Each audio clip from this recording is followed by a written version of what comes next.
ada 5 potensi bagi umat Islam di Indonesia. Potensi yang pertama, potensi ajaran. Tidak ada ajaran yang paling sempurna mengalahkan ajaran agama Islam.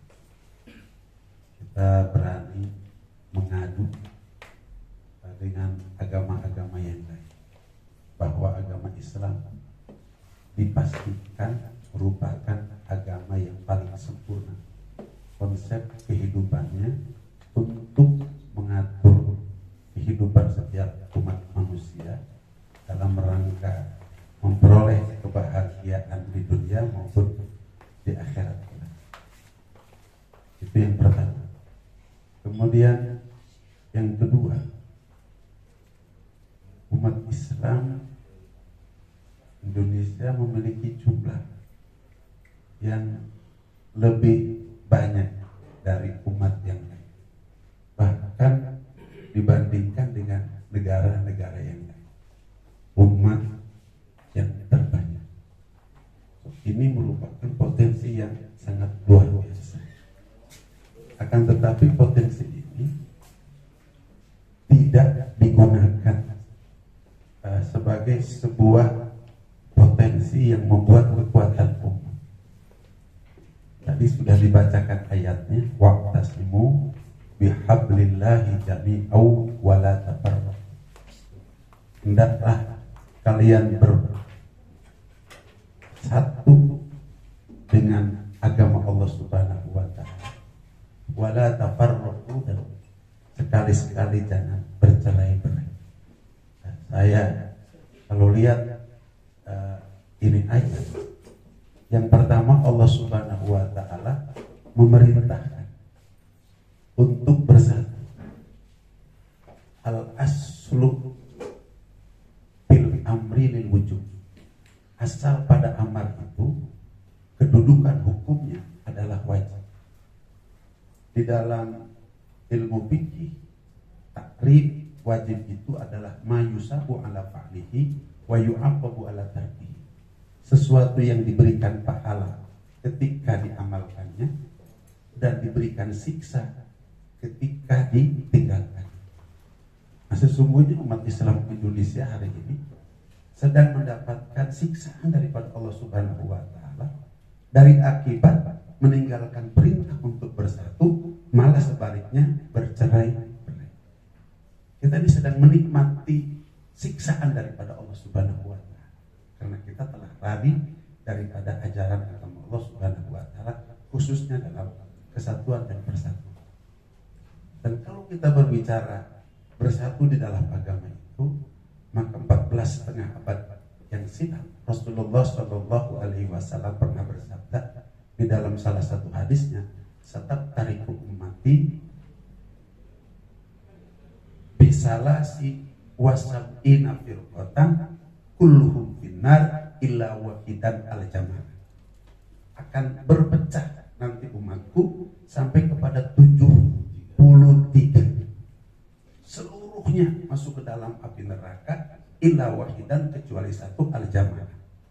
Oleh karenanya inilah inisiatif tokoh kita, ulama kita, habib kita, di tengah-tengah usianya sudah tua, akan tetapi mengambil inisiatif untuk membuka sebuah wadah yang disebut dengan persaudaraan Ahlus Sunnah wal Jamaah.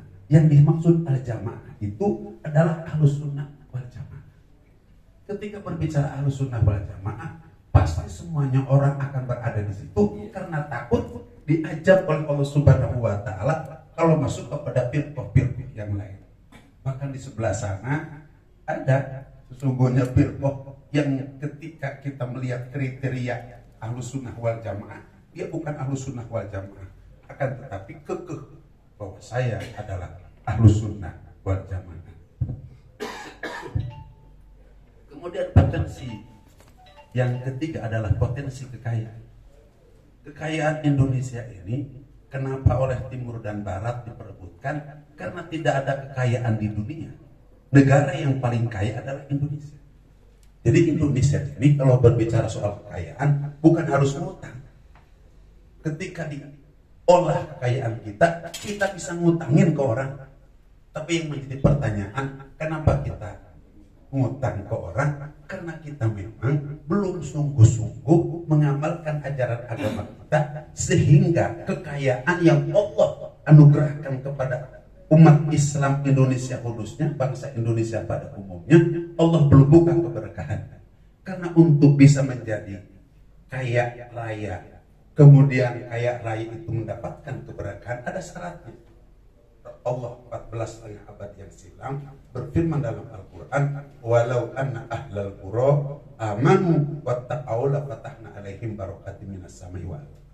Manakala penduduk sebuah kampung, penduduk sebuah desa, penduduk sebuah kecamatan, penduduk sebuah kota dan kabupaten, provinsi, negara amanu, ketika mereka beriman, wattaqau, dan mereka bertakwa kepada Allah Subhanahu wa taala, la fatahna, la ini pasti kata Allah, kami akan membukakan keberkahan dari langit, membukakan keberkahan yang datang dari bumi.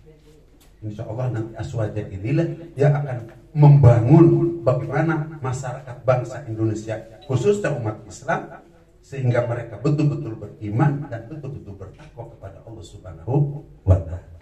Kayaknya sudah luar biasa. Kemudian yang keempat, kita memiliki sejarah. Ya, kalau ada orang lain atau agama lain yang mengklaim sejarah perjalanan dunia ini, itu bohong. Semuanya adalah sejarah Islam. Dari mulai Nabi Adam alaihissalam sampai dengan manusia Nabi yang terakhir, itu semuanya diutus oleh Allah Subhanahu wa taala. Al-Quran menyampaikan la nufarriqu baina ahadin mir rusul. Tidak ada perbedaan antara nabi yang satu dengan nabi yang lain, rasul yang satu dengan rasul yang lain. Sementara perjalanan semua umat manusia mengacu kepada tokoh-tokoh yang tokoh-tokoh itu diangkat oleh Allah Subhanahu wa taala yang berjumlah 124.000 nabi dan rasul. Jadi ketika kita berbicara sejarah, semuanya sejarah Islam. Tidak ada sejarah yang di luar umat Islam. Tidak ada yang berhak mengklaim sejarah kecuali hanya umat Islam saja. Yang ada itu sejarah hanya sejarah Islam. Yang terakhir, kita punya nusratullah, punya pertolongan Allah Subhanahu wa taala. Kalau hamba Allah sudah mulai dihinakan, sudah mulai diinjak-injak, sudah mulai tidak diberikan keadilan, maka Allah akan mendatangkan nusrah. Seperti Allah Subhanahu wa taala mendatangkan nusrah ketika Raja Namrud sudah melakukan kezaliman yang sangat luar biasa. Maka Allah datangkan Nabi Ibrahim alaihissalam. Ceritanya panjang. Kemudian ketika di Mesir kezaliman sudah sangat luar biasa, sampai-sampai masyarakat sudah tidak bisa berbuat apa-apa. Wa fir'auna dil autad, yang melawan kepada rejim, dipaku tangan kakinya, dipajang di setiap gang. Ini kalau melawan kepada rejim begitu, maka Allah kirim Nabi Musa alaihissalam. Kemudian ketika Nabi Muhammad SAW, di mana Mekah menjadi tempat Ka'bah saja, di situ ada 360 berhala, tempat suci dibuat kotor sekotor-kotornya, perzinahan, perjudian dulu di zaman jahiliyah, bukan lagi pasang rolet, tapi wanita-wanita yang ditiduri oleh mereka, kemudian hamil, kemudian diangkat ke sebuah meja, ke atas meja, kalian pasang laki atau perempuan. Kemudian dibuka perutnya, ketika bayi nanya laki-laki, yang pasang laki-laki yang benar. Ketika perutnya perempuan, yang pasang. Sudah seperti itu. Minum sudah tidak lagi 30 botol, tapi sudah mandi. Kalau nggak mandi, nggak minum. Sudah merajalela. Tapi Allah kirim Nabi kita Muhammad sallallahu alaihi wasallam. Abah tidak menyebutkan negara kita ini negara Namrud, negara Fir'aun, negara jahiliyah. Tapi kalau sudah kelakuannya seperti Namrud, seperti Fir'aun, seperti Abu Lahab, Abu Jahal, Abu Sufyan, sebentar lagi Allah akan selamatkan dengan nusrahnya. Entah siapa yang akan diangkat oleh Allah Subhanahu wa taala. Mudah-mudahan Habib Umar alhamdulillah insyaallah kita serahkan kepada Allah Subhanahu wa taala. Oleh karenanya, karena dunia ini adalah darul asbab. Jadi dan Allah sendiri berfirman dalam Al-Qur'an, begitu wa ja'alna likulli syai'in sababa, aku menjadikan setiap segala sesuatu adalah sebabnya, maka kita semuanya yang kumpul insya Allah di dalam wadah persaudaraan Ahlussunnah wal Jamaah ini, kita menjadi asbab di mana Allah Subhanahu wa taala menurunkan nusrohnya. Mudah-mudahan, karena kalau yang dibuat ini adalah persaudaraan Ahlussunnah wal Jamaah, maka mereka yang menolak persaudaraan wal Jamaah itu mereka yang sesat. Begitu. Jadi tidak ada alasan siapapun untuk menolak masuk ke dalam persaudaraan Ahlussunnah wal Jamaah. Mudah-mudahan kita menjadi Ahlussunnah wal Jamaah yang kita bahagia, keluarga kita bahagia, dan orang lain juga berbahagia. Wassalamualaikum warahmatullahi wabarakatuh.